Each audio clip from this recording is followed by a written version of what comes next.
우리 성도님들은 기도의 시간들을 개인적으로 갖고 계실 것입니다. 기도에 대해서 많은 사람들이 참 중요하다 이런 이야기를 하죠. 근데 기도가 왜 그렇게 중요한가? 1차적으로는 하나님과 교통할 수 있기 때문에, 교제할 수 있기 때문에 기도는 중요하죠. 그리고 또 우리의 마음의 소원, 우리의 마음의 어떤 그 기도의 제목들, 그것을 성취하고, 그리고 또 응답을 받을 수 있기 때문에, 그런 여러 유익들이 있기 때문에 기도가 참 중요합니다. 하지만 기도가 중요한 이유는 이 죽음 같은 날에도, 그리고 최악의 순간에도 우리가 할 수 있는 유일한 것이 있다면 그것이 바로 기도이기 때문입니다. 우리가 마지막 순간에 할 수 있는 게 아무것도 없어요. 우리가 죽어나가는 순간에 뭘 할 수 있겠습니까? 우리가 눈을 감고 하나님 앞에 내 영혼을 맡길 수 있는, 마지막으로 우리가 할 수 있는 것이 기도이기 때문에 힘이 있어가지고 찬양을 부르면 좋겠어요. 저도 마지막 순간에, 죽어가는 순간에 다른 사람이 부르는 찬양이 아니라 저도 주님께 찬양을 부르면서 가고 싶어요. 근데 그렇게 그만한 힘이 없을 거란 말이죠. 그러니까 마지막 순간에 우리가 할 수 있는 유일한 일이 있다면 기도이기 때문에 기도는 너무나도 중요합니다.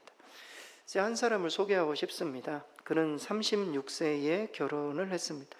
그런데 그때 맞이한 아내는 몇 년이 못 되어서 결핵으로 죽게 되었습니다. 재혼을 했어요. 재혼해서 얻었던 아들도 추위를 이기지 못하고, 이 사람이 살던 곳이 러시아였거든요.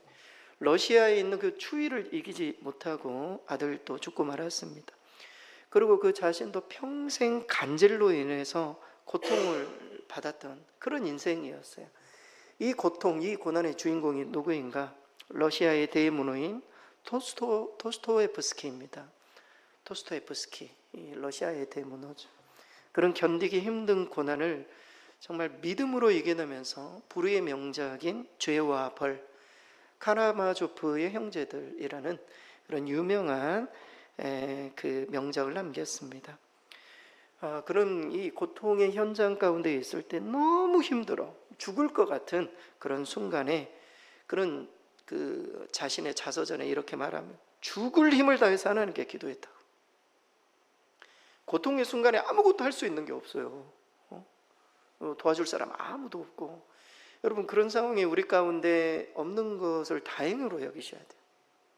나 혼자밖에 없구나, 아무도 내 주변에 없구나, 이런 상황이 아니면 감사할 수 있기를 바랍니다. 그런데 주변에 아무도 없는 상황 속에서도 우리가 의지할 대상이 있다는, 도스토옙스키가 마지막 죽을 힘을 다해서 하나님 앞에 기도해서 이겨냈다는. 왜냐하면 그것밖에 할 수 있는 게 없었기 때문에. 여러분, 우리는 기도를 배워야 돼요. 우리가 기도를 안 하고 있으면요, 갑자기 어려운 순간에 기도가 막 나오거나, 절대 그렇지 않습니다. 여러분, 기도가 선천적이지 않아요. 기도는 훈련으로 이루어지는 거거든요. 우리가 지금 기도를 해야 어려운 순간에 기도가 나오는 거예요. 그래서 마지막 순간에 이 도스토옙스키가 기도를 이겨냈다. 그 기도를 하나님이 들으시고 그를 살리셔서 러시아의 대문호가 되도록 이끌었다. 그렇게 말합니다.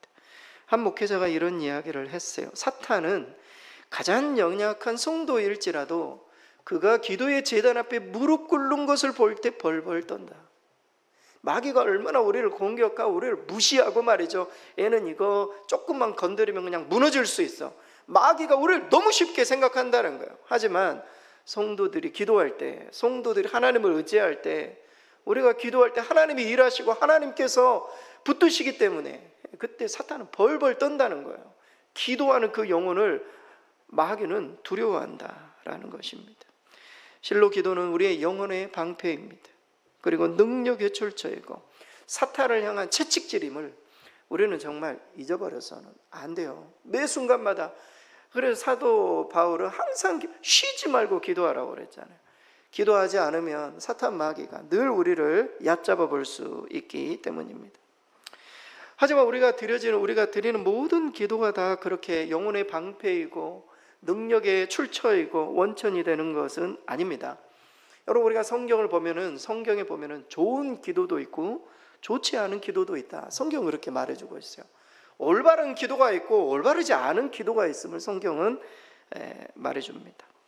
제가 아주 오래전에 집에 갔더니 둘째 아이가 막 서럽게 울고 있는 것입니다. 둘째 아이가 어렸을 때 이야기입니다. 울고 있는 거예요. 왜 이렇게 우느냐 물었더니 타란툴라를 사달라는 거예요. 타란툴라, 여러분 들어보셨습니까? 타란툴라, 거미입니다. 거미, 이런 거미예요. 타란툴라를 사달라는 겁니다. 그래가지고 엄마가 이건 안 된다, 위험하다, 무섭다 이러니까 이거 살 수도 없다, 이거 아프리카에 가 살 수 있다. 아무리 이야기를 해도 타란툴라 타란툴라 하면서 계속 우는 겁니다. 왜 엄마가 이거에 대해서 요청을 거부했나요? 위험하기 때문에. 너는 아직 어려서 이거 위험하기 때문에. 그래서 그 요청을 거부한 것입니다. 여러분, 우리의 기도도 충분히 그럴 수 있어요. 우리가 구하는 것이 항상 좋은 것만 있을 수는 없어요. 우리가 생각할 때는 내 유익 같고 내가 이게 정말 필요할 것 같지만 하나님이 보시기에는 그거 주면 위험한 거예요.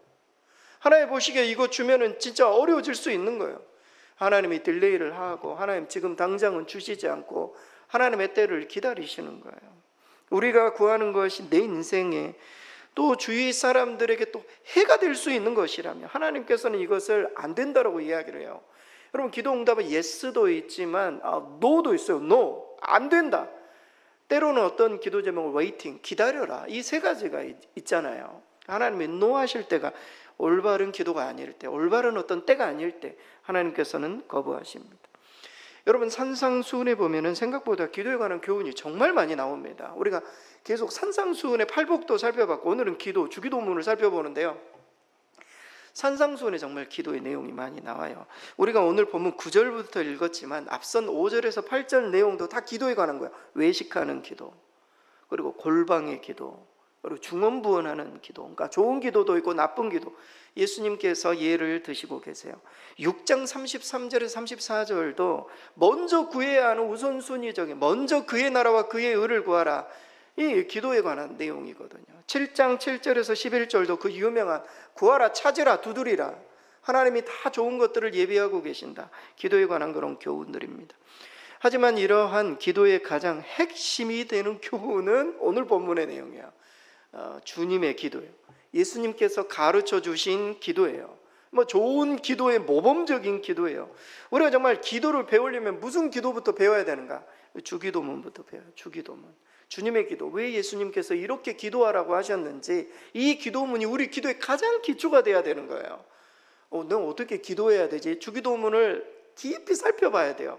예수님이 왜 이런 기도를 드리셨는지, 그 기도를 기초로 우리가 기도하면 좋은 기도가 될 수 있는 거예요. 모범적인 기도. 그래서 우리가 이번 가을에 많은 기도를 할게요.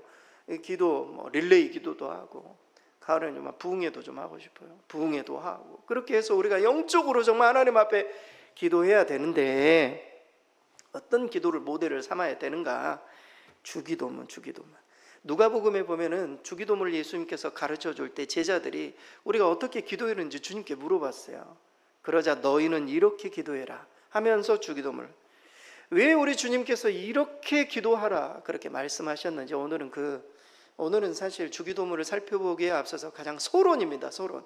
왜 예수님이 이렇게 기도하라고 하셨는지 그 부분을 살펴보겠습니다. 첫째는 기도에도 모범이 필요하기 때문입니다. 기도도 모델이 있어야 돼요. 우리가 어떤 일들을 하든지, 운동을 해도 말이죠, 누가 모델이 되고 나도 저 사람처럼 저런 어떤 폼으로 말이지 나도 이렇게 운동을 모델이 있잖아요. 모델. 기도도 마찬가지예요. 모델이 필요함을. 당시 랍비의 제자들에게 많은 기도를 가르쳐 줬어요. 예수님이 그걸 딱 들으시고, 야, 너희는 저렇게 기도하지 말고 이렇게 기도해야 돼. 모델을 가르쳐 주신 거, 모델을. 그 내용이에요. 오늘 본문의 9절 말씀 우리 스크린 같이 한번 읽겠습니다. 그러므로 너희는 이렇게 기도하라. 하늘에 계신 우리 아버지여, 이름이 거룩히 여김을 받으시오며. 너희는 이렇게 기도하라. 이렇게, 후토스라는 단어예요. 과거의 답습이 아니라, 네가 지금까지 들어왔던 그런 내용이 아니라, 기도의 정신과 기도의 내용과 그 방법에 있어서 모범이 있다. 너희는 이렇게 기도하는 게 맞다. 우리 주님께서 그 모범을 가르쳐 줍니다. 그런데 이 본문은 앞선 기도에 관한 교훈으로부터 이어지고 있어요. 5절에서 8절까지 그 내용에 예수님이 기도에 대해서 말씀을 하시면서 이 내용이 이어지고 있어요. 그러면서 그 앞선 구절에 보면 모범이 되지 않는 기도 두 가지를 소개해 줘. 모범이 너희는 이렇게 기도하면 안 된다 하면서 모범이 되지 않는 두 가지. 그게 뭔가? 첫 번째는 바리새인의 외식하는 기도예요. 5절 말씀이죠. 외식하는 기도. 너희는 기도할 때 외식하는 자와 같이 하지 말라. 여러분, 외식하다는 게 뭡니까? 가면을 썼다는 거예요. 사람들 의식하면서 사람들에게 자랑하기 위해서 기도하는 거. 이런 기도는 하나님께서 기뻐하시지 않는다. 그래서 당시에 이 바리새인들은 정말 사람들에게 보이려고 말이죠, 회당의 가장 중앙에서 기도를 하고, 거리의 입구, 큰 거리, 시장의 입구 있잖아요. 사람들이 막 왔다 갔다 하는 그런 곳에서, 성에 그냥 입구 있잖아요. 입구 출구 막 이런 데서 손 들고 기도해. 사람들 보고 가라. 지나가면서 어유 우리 바리새인, 어유 기도하고 계시네. 어이구 저 우리를 위해서 기도하고 계시네. 사람들에게 자랑이 되도록 외식하는 기도, 사람들에게 보이려고 하는 기도, 이 기도를 하나님이 듣지 않으신다는 거예요. 여러분, 우리가 기도를 해도 앞에서 대표 기도를 해도 이거 사람들이 내 기도를 어떻게 생각할까? 그렇게 기도하지 말라는 거예요. 하나님이 우리의 기도를 들으시고 진정성을 가지고 하나님 앞에 기도하는 것이 중요하지, 사람들에게 보이기 위해서 기도하는 거, 이건 외식하는 기도다. 이 부분은 이건 하나님이 좋지 않은 기도로 말해주고 있어요. 두 번째는 중언부언하는 기도요. 이방인의 중언부언하는 기도. 오늘 본문의 7절이죠. 그 7절의 내용이죠. 기도할 때 이방인과 같이 중언부언하지 말라는 겁니다. 중언부언이 무엇입니까? 잡다할 정도로 말을 길게 끌거나 아무런 의미 없는 말을 막 거듭 반복하는 이런 말이 중언부언이에요. 여러분, 당시 이방인들이 기도할 때 마치 주문과 같이 지겹게 반복하는 것을 지적했던 거예요. 여러분, 방언도 아닌데 이 사람들은 주문을 외우듯이, 여러분 그런 종교들이 있습니다. 막 주문을 무슨 의미인지도 모르고 그냥 주문만 외우는 그런 종교가 있단 말이에요. 그 기도를 하나님께서 받지 않으시다. 하나님께서 그런 기도를 너무 싫어하신다는 거예요. 너무 듣기 싫어하신다. 이 두 가지는 나쁜 기도에 속하기 때문에 예수님께서 이 두 기도는 본받지 말아야 된다. 그러면서 좋은 기도에 대해서 가르쳐주고 있어요. 그러면서 좋은 기도가 뭔가? 두 가지 기도예요. 하나는 골방의 기도. 6절이죠. 골방의 기도. 너희는 기도할 때 내 골방에 들어가 은밀한 중에 계시는 내 아버지께 기도하라. 사람에게 집중하지 말라는 거예요. 나를 보시는 하나님께 집중하라는 거예요. 하나님께 집중해라. 하나님 앞에 집중해서 하나님 앞에 교제하는 거, 기도하는 거, 하나님께 내 마음을 드리는 거, 이것이 진정한 기도이다. 사람 의식하지 않고 하나님을 의식하는 기도, 이게 아주 모범이 되는 거예요. 그러면서 두 번째 모범이 되는 거예요. 두 번째가 오늘 주기도문이에요. 오늘 6장의 전체 내용에 이 흐름에 주기도문이 있어요. 두 번째 모범이 되는 건 주님의 기도예요. 9절이죠. 여러분, 주기도문을 통해서 이 중언부언 기도의 잘못된 점을 가르쳐주고 있어요. 하나님께서는 말을 많이 해야 들으시는 분이 아니시라는 거예요. 그렇다고 기도를 길게 하는 게 잘못됐다라는 게 아닙니다. 말을 많이 해야 들으시는 분이 아니라 말을 제대로 해야 들으시는 분. 우리의 기도가 올바른 기도가 될 때 하나님이 이 기도를 들으신다. 우리가 기도가 길지 않더라도 아주 짧게, 우리가 이 바쁜 세상 살아가면서 많은 사람들이 기도 길게 할 수 있는 그런 여지가 없죠. 그러하지만 이 짧은 순간에 하나님 앞에 올바른 기도를 드리는 거, 이게 얼마나 중요한가. 이 부분을 우리 주님이 가르쳐주고 계십니다. 왜냐하면 뒤에 구절, 그 앞선 구절은 하나님은 구하기 전에 우리에게 있어야 할 걸 다 알고 계시기 때문에 놀랍죠. 여러분, 8절에 보면은요, 구하기 전에 너희에게 있어야 할 것을 하나님 너희 아버지가 다 아신대요. 저는 이 구절을 청년 시절에 이거 읽으면서 그런 생각이 들었어요. 아니, 하나님 다 아시는데 굳이 내가, 다 아시면 그냥 주시면 되지, 굳이 내가 구할 필요가 있는가, 막 이런 생각이 들었어요. 그런데 시간이 지나면서 이 말씀이 깨달아졌어요. 여러분, 사람이 가까워지잖아요. 사람이 어느 정도 교제권이 형성이 되고 가까워지면은요, 커뮤니케이션을 하는데 의사소통의 말들이 줄어듭니다. 여러분, 굳이 말할 필요도 없어요. 이게 굉장히 친밀한 사이, 부부과의 관계에서는요, 어떤 부부 이렇게 부부 상담하시는 분들 부부끼리 대화를 하라 그러는데요, 사실은 시간이 많이 지나면 부부가 대화가 줄어듭니다. 왜냐하면은 눈빛만 봐도 알 수 있기 때문에. 뭐가 아픈지, 뭐가 괴로운지 사실 몇 마디만 딱 던져도 지금 마음이, 왜냐하면 오래 살아왔잖아요. 부부도 그렇지, 친구 사이도 그렇지, 가까운 연인 사이도 그렇지. 왜냐면 시간이 지날수록 말이 많아지는 게 아니라 어느 정도 시간이 많이 지나면 그때부터는 이 커뮤니케이션, 의사소통이 굉장히 줄어들게 사실은 되어 있어요. 몇 마디만. 병원도 마찬가지 아닙니까? 우리가 병원에 처음 가면은요, 시시콜콜 다 이야기해야 돼요. 어디가 아프고 저기가 아프고 한번 치료도 받고. 하지만 우리의 주치의가 있다고 생각해보세요. 10년 동안 다닌 의사가 있다고 생각해 보세요. 그러면 가가지고 어디 아프십니까? 저 배가, 아 그렇군요. 그래가지고 금방 결론이 나요. 서로 알기 때문에 그렇습니다. 예수님이 이 말씀을 구하기 전에 너에게 있어야 할 것을 하늘 아버지가 다 하신대. 예수님과 제자와의 관계거든요. 사실은 서로 너무 관계가 깊기 때문에 다 알고 있는 사이, 이런 거예요. 그래서 주님이 가르쳐 준 기도를 보면 주기도문은요 상당히 짧습니다. 중언부언 기도문 엄청 예수님께서 만약에 기도를 한 5장 가르쳐 줬으면 우리 힘들 뻔했어요. 사실은 주기도문 배우려고 우리는 몇 달을 배워야 되거든요. 주님이 우리 주기도문을 정말 짧게, 아주 짧게 가르쳐 주셨습니다. 사실은 하나님과 사이가 좋을수록 기도가 짧아지게 되어 있어요. 왜냐하면 평소에 자주 대화하기 때문에 그래요. 여러분, 이런 분들이 되시죠. 기도를 짧게 하라는 게 아니라 하나님과의 어떤 이렇게 대화나 기도하나 이런 것들을 우리가 평소에 자주 하나님과 대화를 하게 되면은 기도가 짧아져요. 주님께서 그런 의미에서 너희가 구할 것을 하나님 아버지가 다 알고 있다. 그러니까 너희는 이렇게 기도해라. 아주 중요한 기도, 올바른 기도, 중언부언하지 말고 말이지, 사람들 의식해서만 이 말 저 말 하지 말고 너희 정말 이런 기도를 중심으로 하나님 앞에 기도하는 게 너무 중요하다. 기도에도 모범이 있다. 우리가 이번 가을에 많은 기도를 배우겠지만 기도에도 모범이 있음을, 주기도문이 우리의 모범이 되어서 이 기도가 우리가 정말 무엇을 위해서 기도하기를 원하시는지 이 기도를 통해 좀 배워 나가실 수 있기를 바랍니다. 두 번째로 왜 이렇게 기도하라 하셨는가? 두 번째 이유는 기도에도 훈련이 필요하기 때문입니다. 앞서 소개해드렸던 것처럼 선천적으로 기도를 잘하는 사람은 없어요.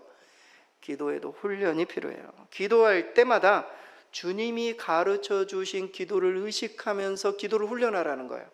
오늘 본문의 9절 말씀, 우리 전반절 말씀인데 우리 스크린 같이 한번 읽겠습니다. 그러므로 너희는 이렇게 기도하라.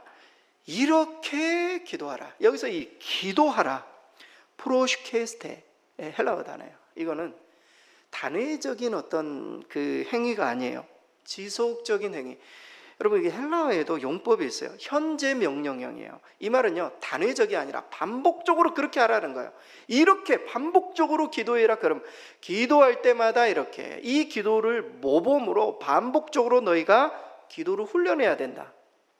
툭 던지면 기도가 나오면은 이 주기도문을 중심으로 내가 어떻게 하나님 앞에 기도하는 이 기도를 드려라. 반복적으로 내용이 담겨 있습니다.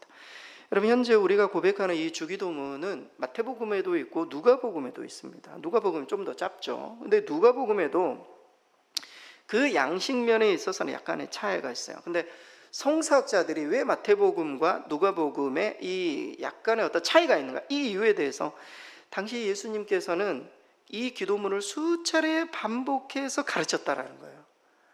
수차례 반복해서 가르치는 과정에서 마태 기자는 이 부분을 중요하게 누가 기자는 이 부분을 중요하게 생각해서 이렇게 예수님께서 계속 반복한 결과였다라는 거예요. 계속 반복했다. 훈련이 필요하다. 이 부분을 보여줘요. 여러분, 모범이 있는 기도가 있다면 그 내용을 충분히 이해하고 모범하고 반복적으로 훈련하는 게 우선이에요. 기도는요, 정말 좀 목사님은 항상 똑같은 기도 하시네. 반복이 얼마나 중요한지 몰라요. 반복이. 중요한 기도는 계속 그 부분을 하나님 앞에 간절히 진정성을 가지고 기도하는 게 너무 중요합니다. 기도문, 좋은 기도문이 있잖아요. 그러면 기도문을 모델 삼아서 반복하는 게 참 중요해요. 거기서부터 기도의 기초 근육이 생기기 시작해요. 여러분, 모든 운동에 기초 근육이 중요해요. 예? 몸이 그냥 반사적으로 움직이는 그런 근육들 있잖아요. 이게 바로 주기도문이 그렇게 반복이 돼서 기도할 때 이것이 기초가 될 수 있도록 하는 것입니다. 보통 기도를 통해 고난을 이겨내신 그런 분들의 얘기를 들어보면 몇 가지 기도의 자세를 배울 수가 있어요. 좀 소개해드릴게요. 첫째는 기도를 생명처럼 여겨요. 사람들은 고난을 이겨낸 사람들 있잖아요. 기도로 정말 승부를 거는 사람들, 이런 사람들은 기도에 목숨을 겁니다. 여러분 기도원에 한 번씩 가보세요. 우리 교회도 한번 기도원에 가면 좋겠어요. 기도원에 한 번씩 가면은요, 기도에 목숨을 거는 사람들이 있어요. 이게 아니면 안 된다. 왜냐면 기도원에 갈 정도면요, 모든 일들 다 해봤다는 거거든요. 사실은 암에 걸린다든지 하면 사업을 하든 뭐 부도가 났다든지 뭐 다 해봐도 안 돼. 우리가 물론 이제 해봐도 안 되기 때문에 기도원 가면 안 되겠지만 이 사람의 성향상 마지막에 그 지푸라기라도 잡는 심정으로 가는 것 아니겠습니까? 그래서 정말 기도원에 가고 기도에 정말 목숨을 거는 그런 사람들. 그래서 기도의 응답과 고난을 이겨낸 사람들은 이 기도에 목숨을 걸 만큼. 두 번째는 기도를 습관처럼 하는 사람이에요. 강력한 기도는 규칙적인 기도입니다. 여러분 절대 잊지 마시고, 우리가 가끔 어디 가가지고 은혜 받았다, 뭐 성령 받았다, 저는 그런 분들 뭐 그렇게 은혜가 되진 않아요. 가끔 가다 그걸 하는 사람들. 왜냐면 가끔이거든요. 또 뭐 세상에서 살다가 또 가끔 그냥 충전하듯이.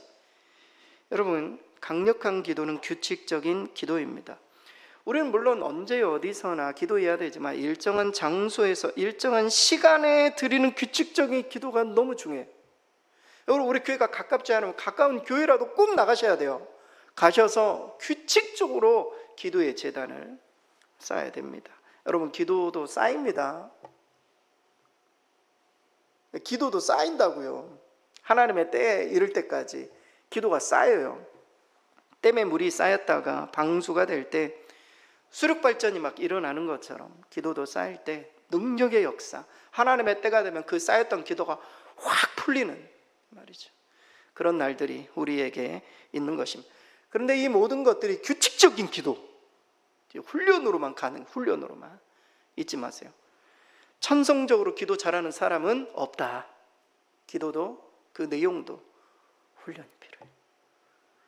저는 기도를 잘하는 그런 축에 속하지는 않지만 어렸을 때 기도하는 게 제일 힘들었어요. 기도를 못 하겠더라고요. 제가 하나님의 부르심을 받고 그 신학교 갈 때 가장 두려움이 그거였어요. 나 기도도 못 하는데 누가 기도시키면 무서워가지고 도망가고 말이죠. 기도시킬까 봐 막 무서워가지고 두려워. 어느 누구나 다 그렇잖아요. 기도가 훈련이 되면 그때부터는 언제라도 할 수 있는 기도가 되는 거예요. 훈련이 참 필요하다. 세 번째는 기도를 기적처럼, 기적의 도구로 생각하는. 여러분 정말 이 고난을 이긴 사람들은 기도를 통해 기적을 경험합니다.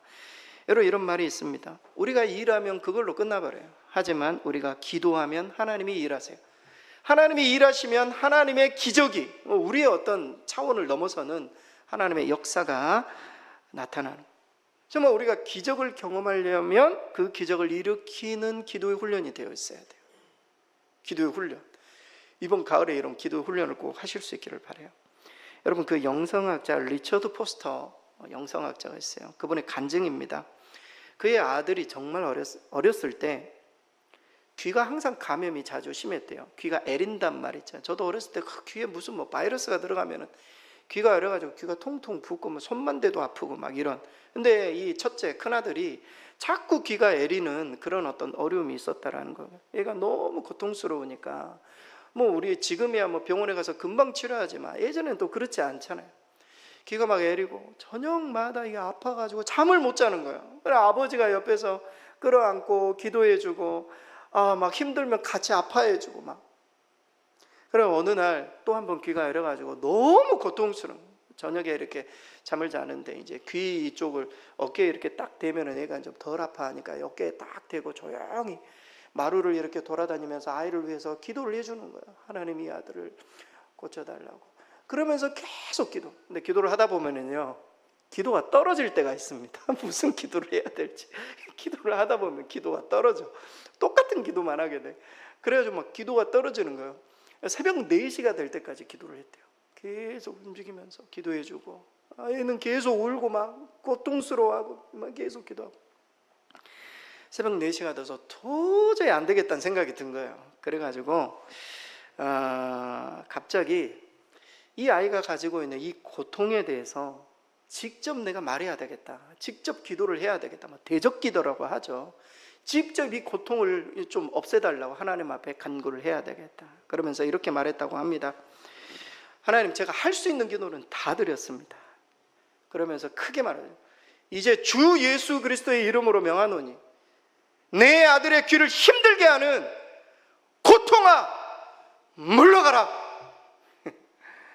지금까지는 4시간 동안에 그냥 조용히 기도하다가 도저히 안 되니까 나사렛 예수 그리스도의 이름을 의지해서 고통아 물러가라 이렇게 기도했더니 그대로 애가 조용히 자는 거야. 그냥 새근새근. 그 전까지만 해도 그냥 아파가지고 죽겠다고 했던 애가 큰 소리로 그냥 고통아 물러가라고 기도를 하니까 애가 새근새근 자. 그래서 아이를 침대에 눕혀가지고 그 다음날 딱 봤더니 귀의 고통이 다 사라져버린 거예요.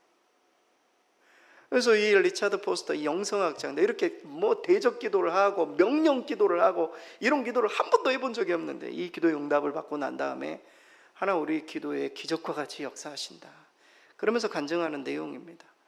사랑하는 성도 여러분, 이게요 훈련이 되어 있어야 돼요. 훈련이. 우리를 고통스럽게 하고 아프게 하고 막 상처를 가하고 막 이런 것들이 있으면요 계속 그냥 조용히 기도해가지고 안 되는 게 있다니까요. 그럴 때는 대적해야 돼요. 명령해야 돼요.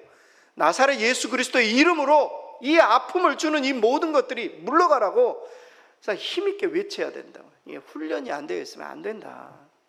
이번 가을에 이런 훈련을 한 번씩 좀 받으실 수 있기를 바랍니다.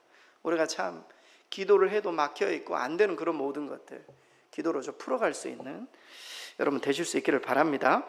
마지막으로 기도에 이 하나님이 왜 이렇게 기도하라고 했는가? 마지막은 기도에도 배움이 필요하기 때문입니다.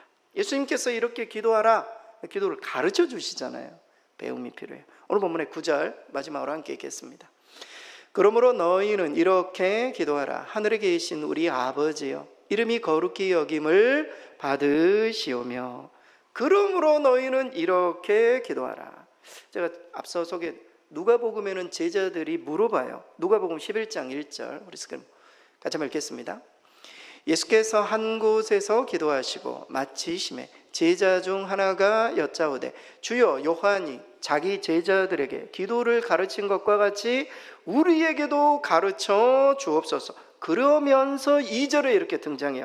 너희는 기도할 때 이렇게 하라. 마태복음도 이렇게 기도하라. 누가복음도 이렇게 하라. 무슨 말입니까? 기도도 배워야 한다는 거예요. 기도도 배워야 된다는 거예요. 이렇게 기도해라. 배움이 필요합니다. 성경에 보면 선지자들, 사도들 기도할 때 우물쭈물하거나 실험적으로 기도하거나 이런 사람들이 아무도 없었어요. 강한 확신과 담대함으로 그들은 기도를 도구로 사용했어요. 왜 그렇습니까? 기도를 배웠어요. 누구에게? 예수님께, 하나님께, 제자들에게, 사도들에게, 믿음의 선진들을 통해서 제자들을 기도를 배웠기 때문입니다. 사랑하는 성도 여러분, 진정한 기도는 배워야 돼요. 그 배움의 시작이 바로 주기도문이다. 헬무드 틸리케가 모든 기도에는 2가지 전제가 있다고 말했습니다. 2가지 전제. 첫째는 기도의 대상이죠. 우리가 누구에게 기도하는가? 오늘 본문의 주기도문이 그걸 가르쳐주고 있어요. 하늘에 계신 우리 아버지. 누구에게 기도하는 게 기도의 대상이 정확해야 된다는 거예요. 2번째는 기도하는 사람. 누가 기도하는가? 나죠, 나는 누구입니까? 여러분 주기도문에 나오고 있어요. 우리가 누구인가? 우리에게 일용할 양식이 필요한 사람, 우리의 죄를 사해 주시면 정말 우리는 죄인이라는 거예요. 시험에 들게 하지 마. 하나님이 도와주시면 시험에 드는 악에서 인간이 누구인지, 우리가 누구인지, 우리의 기도의 대상은 누구이고 기도하는 내 자신은 어떤 존재인지 이것을 알 때 기도가 온전해진다. 이렇게 말하고 있습니다. 우리 성도님들은 누구에게서 기도를 배우셨습니까? 기도를 보고 배우셨을 거 아니에요. 누구에게? 남편에게? 아내에게? 성도들 가운데 기도 잘하시는 분들에게? 진짜 기도는 누구에게 배워야 되는가? 예수님께 배워야 돼요. 예수님께. 여러분, 기도의 5가지 손 알죠? 기도의 손, 기도의 손. 쉽게 표현하는 기도의 손. 엄지, 하나님 아버지 먼저 부르는 거죠. 기도 순서를 모르면 이걸 꼭 기억해야 돼요. 엄지, 하나님 아버지. 어떤 분은 하나님 부르지도 않고 기도하시는 분이 있어요. 안 돼요. 하나님 아버지. 검지, 감사합니다. 중지, 별로 안 좋은 손이잖아요. 회개합니다. 약지, 하나님 요청합니다. 결혼 반지 손이죠. 소지, 새끼라고 하는데요. 예수님의 이름으로 기도합니다. 5가지예요. 하나님 부르고 감사의 기도, 회개의 기도, 요청의 기도, 예수님의 이름으로. 요 5가지 순서만 해도요, 여러분, 기도문이 만들어집니다. 기도문이. 이 기도문. 그런데 놀랍게도 주기도문이 이 5가지를 다 순서대로 말하고 있어요. 제가 이따 소개해 드릴게요. 여러분, 그 기도의 원리를 보통 사실들, facts, 영어로 FACTS, 이 영어 철자로 5가지 단어로 그 기도문을 기억하기도 해요. F, faith, 기도에 있어서 중요한 건 믿음이에요. 모든 기도의 기초죠. A, adoration, 기도에 있어서 경배, 하나님을 찬양하는 그 내용이 있어야 된다는 거예요. 오늘에도 하나님의 이름이 거룩히 여김을 받으시오며 찬양이에요. C, confession, 회개예요. 내 죄를 사해 준 것 같이 우리의 죄도 사해 달라고. Thanksgiving, 하나님 앞에 감사하는 기도. Supplication, 요청. 요 5가지. Faith, facts, 요 5가지. 요 2개를 결합시키잖아요. 그러면 우리의 기도가 정말 풍성해져요. 순서대로 기도를 할 수 있어요. 스탠다드한 올바른 기도로 하나님 앞에 드릴 수 있습니다. 그런데 이 2가지 방법이 예수님이 가르쳐 주신 주기도문과 비슷해요. 첫째, 하늘에 계신 우리 아버지. 엄지죠, 엄지. 하나님 부르는 거예요. 믿음이 필요하잖아요. 하나님에 대한 믿음. 이름이 거룩히 여김을 받으시며, 검지요, 하나님을 찬양하는 말이죠. 나라와 뜻이 이루어지기를. 검지. 3번째, 우리 죄를 사해 주옵시고. 중지예요. 회개, 중지, 회개. 그 다음 네 번째 보여주세요. 4번째, 우리에게 일용할 양식을 시험에 들게 하지 마. 악에서 약지예요. 하나님 앞에 간구하는. 그리고 마지막은 아멘, 예수의 이름으로 기도하는 거예요. 소지라고 할 수 있어요. 요 5가지. 여러분, 기도를 어떻게 해야 되는지 잘 모르겠어요. 배움이 필요해요. 어떤 기도의 순서로 해야 될지, 어떤 내용이 들어가야 되는지. 오늘 방금 했던 내용들, 우리 스크린 있으니까 우리 온라인으로 설교를 한번 더 보시면서 요 내용으로 한번 기도를 적어보세요. 기도문이요, 예수님의 기도에 맞는 스탠다드, 어떤 의미에서 올바른 기도의 문이 적어질 수 있습니다. 이번 가을에 기도를 시작하실 수 있기를 바랍니다. 기도의 자리에도 많은 분들 나오셔서 함께 기도하실 수 있기를 바랍니다. 그리고 그 시작으로 너희는 이렇게 기도하라, 이 예수님의 이 기도의 제안을 받아들여서 올바른 기도를 훈련하고 배워나가서 하나님 이 기도를 통해 주실 그 은혜를 경험하시는 저 여러분 되실 수 있기를 바랍니다.